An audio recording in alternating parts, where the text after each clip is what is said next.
This is Scotty Reed with a Black Talk Radio News Report. And it appears to me that the national media is attempting to make NFL players the poster children of domestic violence in America based on just three cases. Those three cases are represented by Ray Rice, who admitted his guilt and whose case has been adjudicated by the courts, and the cases of Ray McDonald and Gregg, where both their cases are making their way through the courts. Now, most of the conversation has been framed in such a way to make it seem like the majority of the hundreds of NFL players are engaged in acts of domestic violence or other criminal acts, which is just not the case. As you can see, I have Googled some headlines up, and it's talking about national uproar about domestic violence and NFL players. But again, it's only three cases that are currently before the court of public opinion concerning domestic violence and NFL players.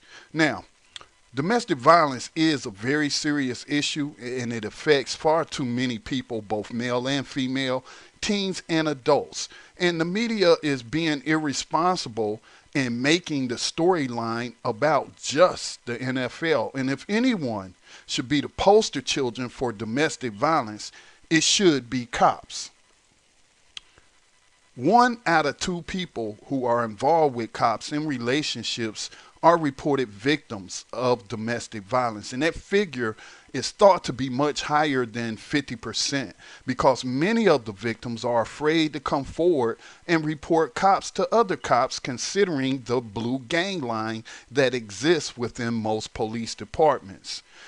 In my opinion, it is hypocritical for people to be holding athletes to a much higher standard than the general population based on some sort of perceived privilege, when in fact it is cops who should be held to the highest of all standards, but somehow they are able to escape the court of public opinion and media scrutiny because that, of course, would betray the good guy hero image cops have cultivated for decades.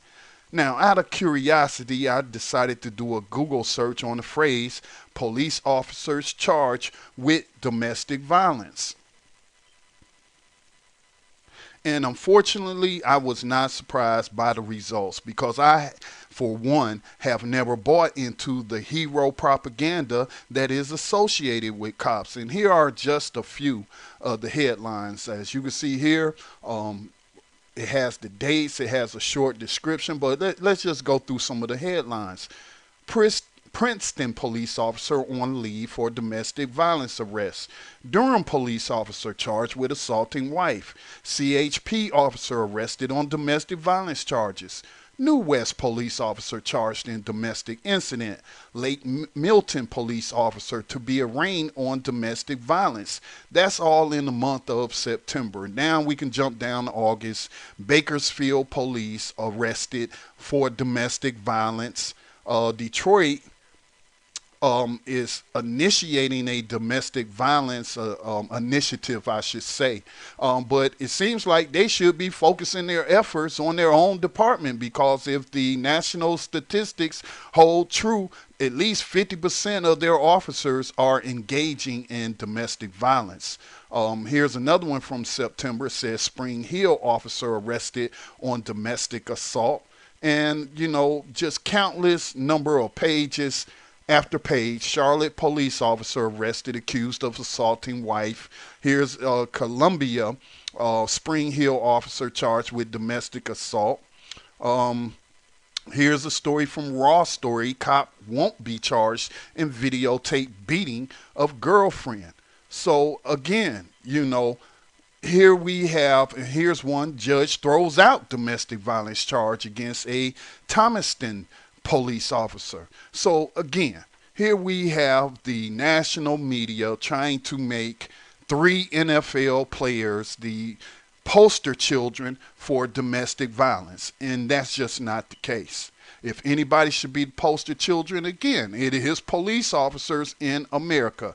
Now, remember in the wake of Darren Wilson, the Ferguson killer cop who murdered unarmed man by the name, or unarmed teen by the name of Michael Brown. Now, remember the New York City teachers who put on these T-shirts to show their support for people like Ferguson killer cop Darren Wilson, who again gunned down and unarmed Michael Brown. Now I'm wondering if these teachers are aware that they were also supporting the poster children of domestic violence in America. Cops are not the heroes the media and society tries to make them out to be, but in reality, they are dangerous killers and domestic violence abusers. This is Scotty Reed with a Black Talk Radio News Report.